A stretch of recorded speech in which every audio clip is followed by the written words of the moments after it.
Keir Starmer has vowed to repair the devastating damage inflicted on the NHS by years of Tory underfunding and savage cuts. The PM will unveil a 10-year plan for the service after a surgeon's damning report said willful neglect and botched reforms have left it on its knees. Mr. Starmer is to say today that the collapse in access to care and the deterioration in the nation's health is leading to avoidable deaths. The devastating damage done to our NHS by 14 years of Tory rule has been laid bare in Lord Darzi's report.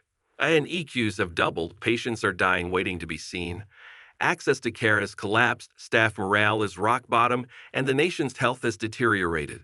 Lord Darzi's review found the service had been starved of funds and hit by botched Tory reforms. And Keir Starmer vowed to clean up the mess within a decade as he lays into the last government's endless cuts that left the NHS struggling to cope with COVID.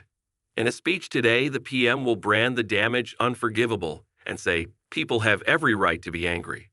It's not just because the NHS is so personal to all of us, it's because some of these failings are life and death. Take A&E waiting times. That's not just a source of fear and anxiety, it's leading to avoidable deaths, people's loved ones who could have been saved. Doctors and nurses whose whole vocation is to save them, hampered from doing so. It's devastating. Mr. Starmer pledged to launch the biggest reimagining of our NHS since its birth in 1948.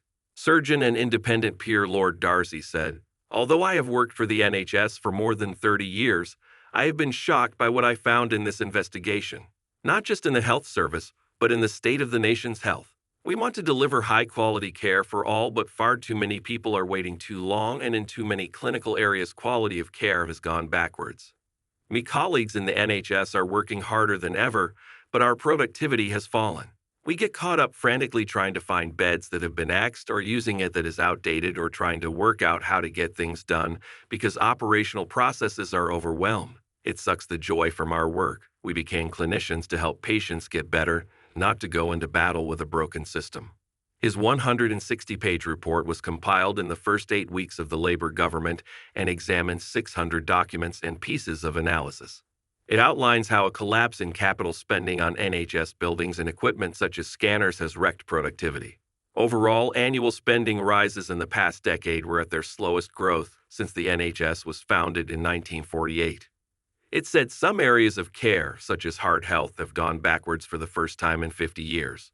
The report also blames the hated 2012 Health and Social Care Act, spearheaded by then Health Secretary Andrew Lansley, which it says caused lasting damage. It fragmented the NHS while ushering in the private sector and an era of competition, rather than collaboration between bodies.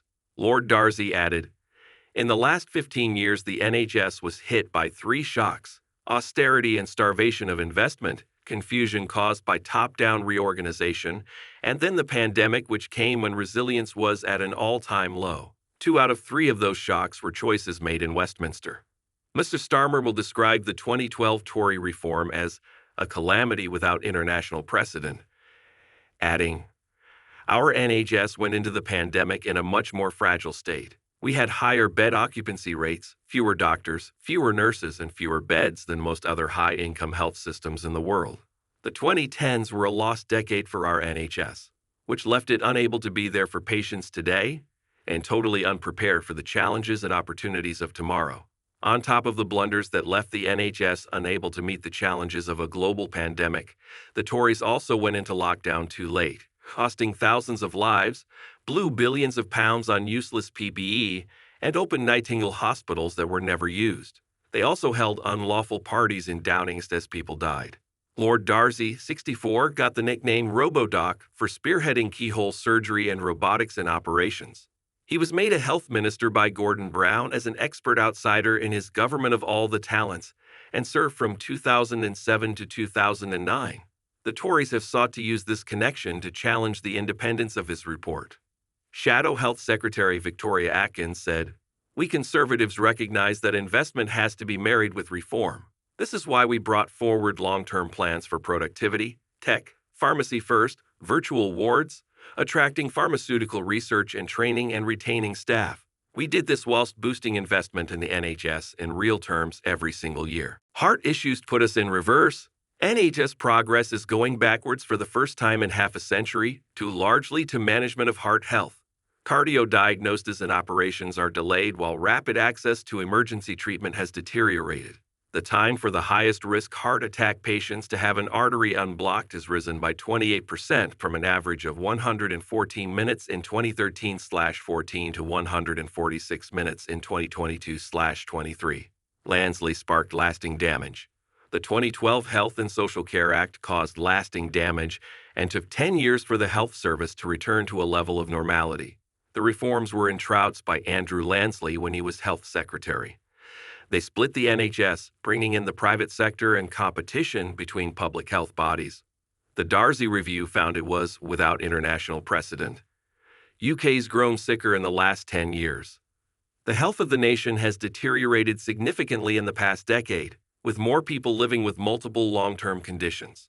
Children's health has worsened over the past 10 years, an issue that is intrinsically linked to severe delays in accessing care. Some 800,000 children and young people are currently on NHS waiting lists for hospital treatment.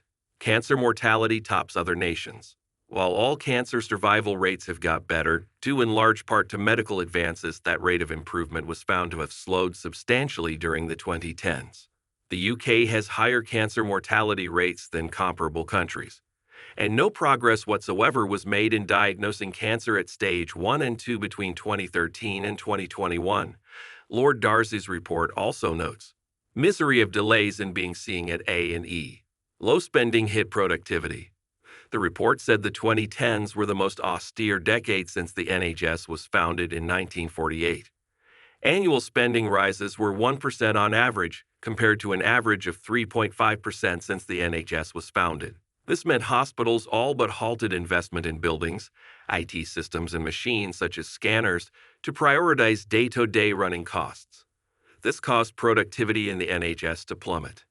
Dated technology and IT systems. The NHS is behind almost all other comparable nations for IT systems and going from paper records to digital. It is 15 years behind the private sector in its use of tech, and the outdated IT systems add to doctors' workloads. The report said, the NHS remains in the foothills of digital transformation. Indeed, the last decade was a missed opportunity to prepare the NHS for the future. More operations acts than in rival countries.